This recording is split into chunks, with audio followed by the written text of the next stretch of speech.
Hola, ¿qué tal? Soy la psicóloga Mayro Lascuaga. Es un gusto estar de nuevo contigo.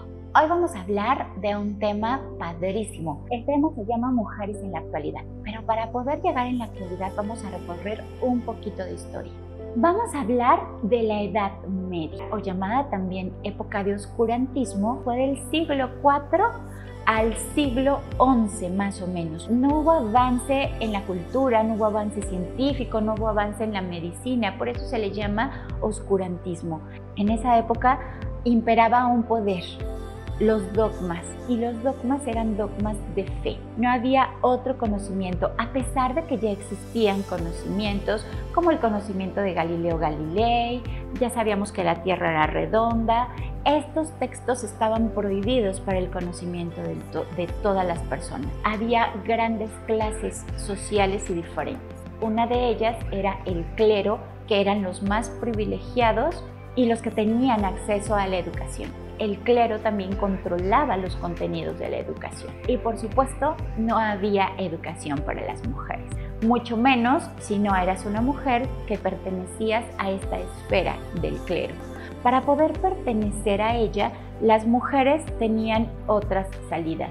Las mujeres podían ser solamente esposas, monjas o prostitutas. Si eras esposa, tenías ciertos privilegios de los cuales hablaremos en un momentito. Si eras monja o religiosa, podías estudiar, pero solo lo que la iglesia te permitía estudiar, y te consagrabas a una virtud toda tu vida. Y si eras prostituta, pues tampoco era bien visto. Es un oficio que se ejercía, pero también eras relegada y salías del rol y de esa expectativa de ser una mujer virtuosa. Era una época muy machista. Inclusive en la época había muchas personas analfabetas, entre ellas mujeres y niñas no tenían ese acceso a la educación.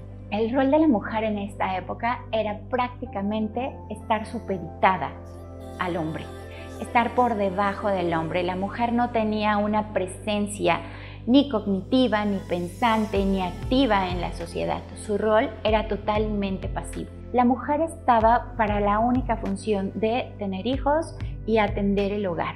Todas las cuestiones de crianza del hogar eran exclusivamente dedicadas a la mujer. Algunas mujeres que tenían sed de conocimiento, ganas y ese espíritu de saber más, de tener el mismo conocimiento que tenían los hombres nobles o del clero en aquella época, elegían esta segunda opción.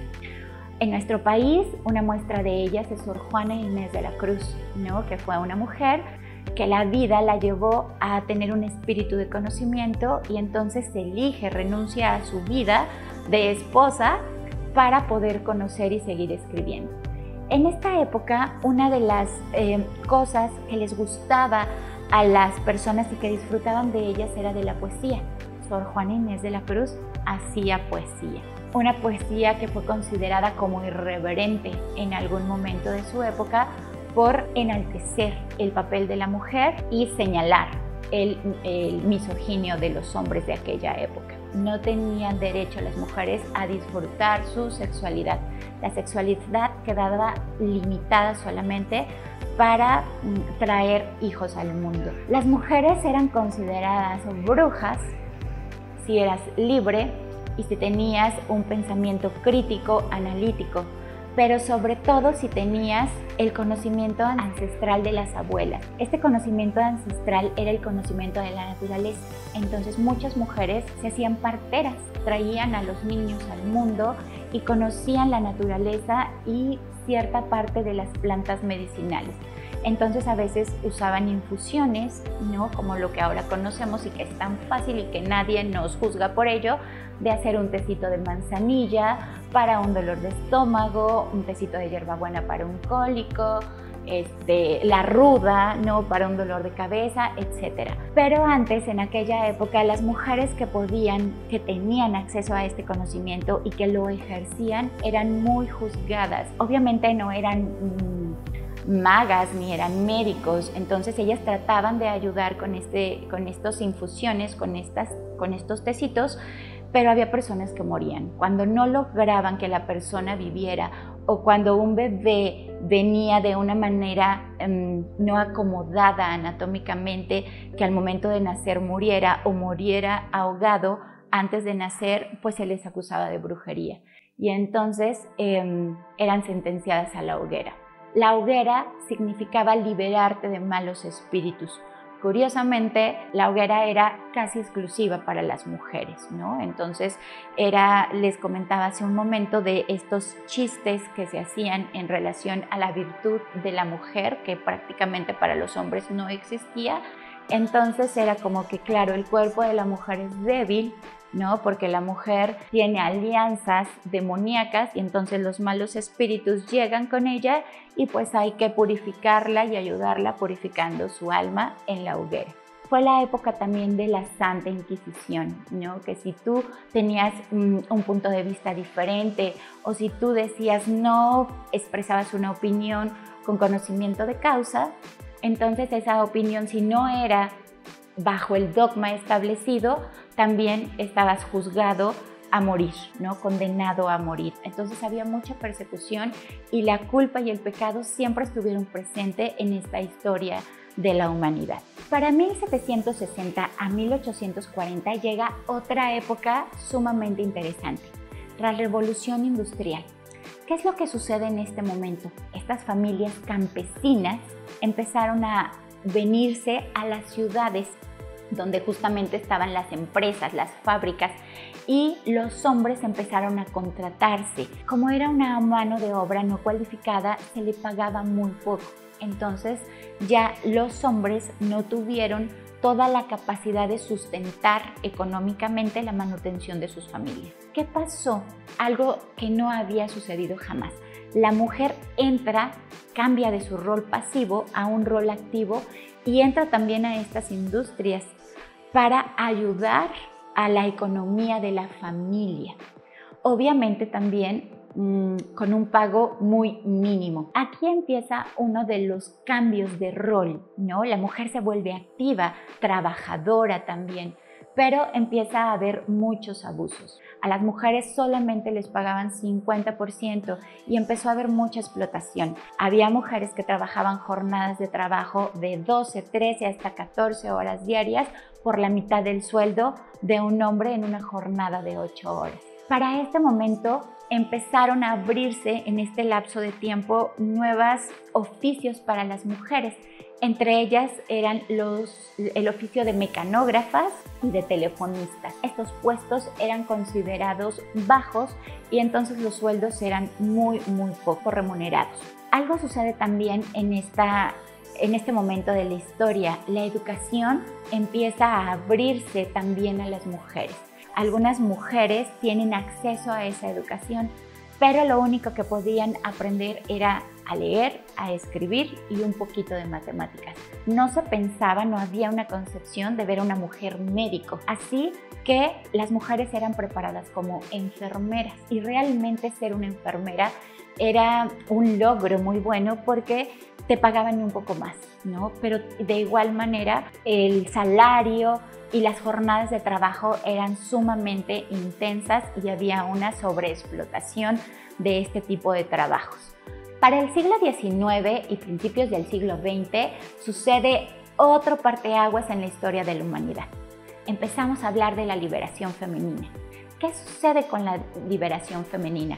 La liberación femenina es un movimiento social, pero también un movimiento político, en donde las mujeres, generando sororidad, empiezan a unirse y a hablar con conocimiento de causa de que también ellas merecen los mismos derechos laborales que los hombres, ¿no? Que también ellas son sujetos pensantes y que también tienen la capacidad y el derecho de emitir un voto, el voto electoral. Entonces empiezan a abrir grandes brechas en esta historia. Se dan los derechos políticos de las mujeres y en 1955 se ejerce el primer sufragio efectivo por parte de las mujeres. Es la primera vez que las mujeres van a una casilla a emitir su voto. Se cambia el nuevo rol familiar, porque antes la mujer solamente se dedicaba al hogar, pero ahora ya no es así. Sale de ese hogar a trabajar activamente tiene más escucha y acción también en la sociedad. Puede una mujer hablar en público sin ser apedrada, ¿no? Como en la Edad Media. Entonces se le respeta, se le hacen juicios también, pero ya no se le agrede, tiene ese derecho también. Se utiliza, y es un escándalo para ese momento, el uso de la píldora anticonceptiva, pero las mujeres también lucharon mucho por decir: soy yo quien trae a los hijos, quien carga con ellos, quien los educa, entonces soy yo quien puede decidir cuándo y cuántos hijos quiero tener. Así comienza también una apertura a la educación sexual que más tarde ustedes, nosotros y nuestras niñas gozan de ella. También se da una educación mucho más libre. ¿Qué quiere decir esto? Que ya no nada más existe la posibilidad de ser enfermera. Las carreras se abren, las carreras del momento se abren. La mujer es capaz de entrar a las universidades y prepararse, no nada más en oficios, sino también en licenciaturas. Entonces, esta es parte de la liberación femenina y de todo lo que se da en este crecimiento del movimiento en el siglo XIX y el siglo XX, que no es muy diferente a la época actual. Las mujeres en la actualidad, como decía hace un momento, ya tenemos otros beneficios y gozamos de ciertos derechos. La ONU revela que la vida de las niñas y las mujeres en todo el mundo ha cambiado en los últimos 20 años y ha cambiado para bien, aunque no significa que todo está bien. Todavía hay mucho que hacer en favor y en pro, ya ni siquiera de que se legislen, sino de que se cumplan los derechos de las mujeres y de las niñas en todo el mundo. Ahora tenemos derechos humanos en pleno, ¿no? Ya existen los derechos humanos en donde incluyen no nada más los derechos del hombre, sino los derechos de las mujeres y los hombres. Incluso existen también derechos de las mujeres y de las niñas, que se tuvieron que hacer aparte, pues justo porque no estaban contempladas en estas legislaturas. Tenemos independencia, nosotros podemos decidir sobre nuestro cuerpo, sobre cómo vestir, sobre cómo conducirnos ante la vida, sobre si nos casamos, si no nos casamos, si queremos o no queremos tener hijos, queremos vivir solas incluso, ¿no? Actualmente hay mujeres que viven solas, que estudian, que tienen sus carreras, que adquieren sus bienes materiales y que viven solas y que no necesitan vivir con una pareja o casarse para poder salir del seno familiar. Existen las leyes a favor de las mujeres, existen muchas más oportunidades también de que las mujeres emprendan negocios. Eso es algo padrísimo porque antes estaba vetado, ¿no? Los hombres eran los de los negocios y los que manejaban al mundo. Cada vez las mujeres se ha demostrado o hemos demostrado que tenemos la capacidad de dirigir empresas, de dirigir negocios de nosotras mismas y que somos muy buenas también para las finanzas. Y también somos mujeres que tenemos total acceso a vivir una vida libre de violencia y a tener acceso a ser profesionistas.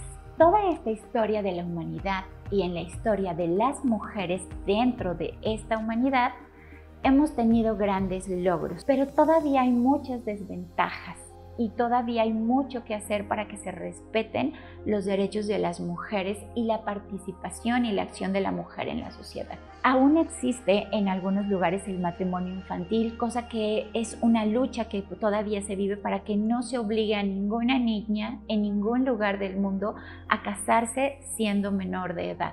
Todavía existe mucha violencia de género. Hay violencias que se pueden evitar y que existen. La violencia de género es una de ellas, que todavía tiene una gran área de oportunidad y que nosotras las mujeres tenemos que aprender a frenarla y a no reproducirla. Las obligaciones domésticas a la fecha siguen recayendo en las mujeres, a pesar de que los roles se han flexibilizado, a pesar de que algunos hombres se inmiscuyen cada vez más en las tareas domésticas, pareciera que es un te ayudo, te estoy haciendo un favor, ¿no? Cuando debería de ser, somos un equipo y en la casa vivimos todos, vivimos tú, vivimos yo, vivimos los hijos, etcétera, y todos tenemos que trabajar en estas acciones domésticas, pero todavía hay mucho que hacer en ese sentido. Las mujeres siguen teniendo estereotipos de que son las responsables de la familia, de que son las mujeres amorosas, de que tienen que ser lindas con sus hijas, de que siempre tienen que estar sonriendo. La inequidad sigue persistente, no existe esa equidad de género por más que se busque. Tenemos que hacer conciencia de que estamos lejos de alcanzar lo que realmente esperamos, que la inequidad y la violencia de género siguen vigentes en nuestros días y en nuestra sociedad, que todavía hay mucha ignorancia, pobreza y que hay muertes evitables que siguen afectando a las mujeres. Te invito a que generemos estas redes de alianza y a que cada vez dignifiquemos más nuestro papel y que empecemos a romper esos conceptos y esos imaginarios de establecer roles de género. Atrevámonos a ser nosotras mismas, a conducirnos en la vida con naturalidad, con confianza, con seguridad, a decirle al otro que tenemos valía, que tenemos todos los derechos y las capacidades para hacer este mundo mejor, ayudándonos de la educación y de la mano también de los hombres, porque no se trata de vetarlos, sino que realmente hacer un equipo y llevar nuestra sociedad cada vez a ser una sociedad libres de este tipo de violencias, de estas señalizaciones hacia la mujer y tener una sociedad en donde exista una verdadera equidad. Creo que si logramos hacer esto, podríamos realmente hablar de una sociedad más sana, de lazos afectivos más fuertes y sólidos y de sociedades mucho más estructuradas y en crecimiento hacia el bienestar. Gracias. Chao.